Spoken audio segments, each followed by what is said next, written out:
Yo tout le monde, c'est Koba. Aujourd'hui, on se retrouve sur ZBrush. J'ai découvert ZBrush lorsque j'ai décidé de me lancer dans le Cara Modeling. ZBrush est un logiciel de sculpture numérique et de modélisation 3D très détaillé. Il permet de modéliser des formes et des détails comme si je sculptais sur de l'argile. Au début, j'ai commencé par suivre des tutoriels et j'ai remarqué que dans chaque vidéo, les artistes utilisaient une méthode de travail propre à eux. Il y a beaucoup d'outils, on s'y perd un peu, mais avec du temps et de la pratique, j'ai développé ma propre méthode de travail. Dans cette vidéo, je vous montre une étape qui est importante pour moi et qui m'a permis d'évoluer dans la création de personnages. Lorsqu'on commence sur ZBrush, on essaye des choses, on clique un peu partout.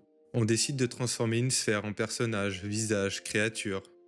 On ne se soucie pas vraiment de comment réagit la géométrie quand on utilise des brosses, quelles sont les étapes pour travailler un personnage. On voit des artistes utiliser plein d'outils, alors on les essaye sans comprendre leur intérêt. Content de notre travail, on décide de le partager sur ArtStation. À ce moment-là, on ouvre les yeux sur notre création. Rien ne fonctionne. Mon personnage ressemble à tout sauf un humanoïde. Je me suis donc questionné sur ma façon de sculpter. Il me manquait des bases importantes. Il me fallait un plan pour avoir une base solide sur laquelle je pourrais m'appuyer pour monter en détail et les outils pour y parvenir.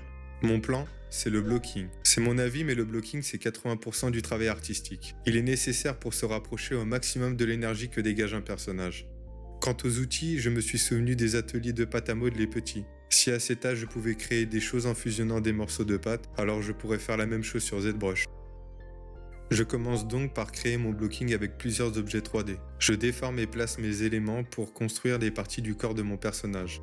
Cette méthode permet de travailler en toute sécurité car il est toujours plus facile de changer la silhouette d'un personnage en modifiant chaque partie du corps sans en influencer une autre. Mais les déformations de géométrie ont une limite. Plus je déforme les polygones, plus ils s'étirent et m'empêchent de poursuivre mon travail.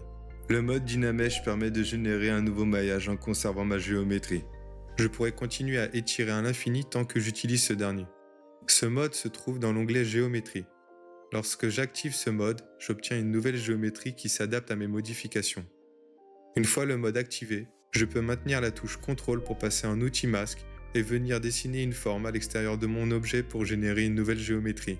En fonction de la résolution que je choisis, ce mode vient diminuer ou ajouter des polygones.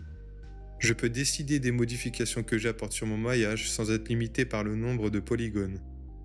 Lorsque les éléments indépendants d'un même subtool se superposent, le mode Dynamesh vient fusionner les maillages en un seul élément.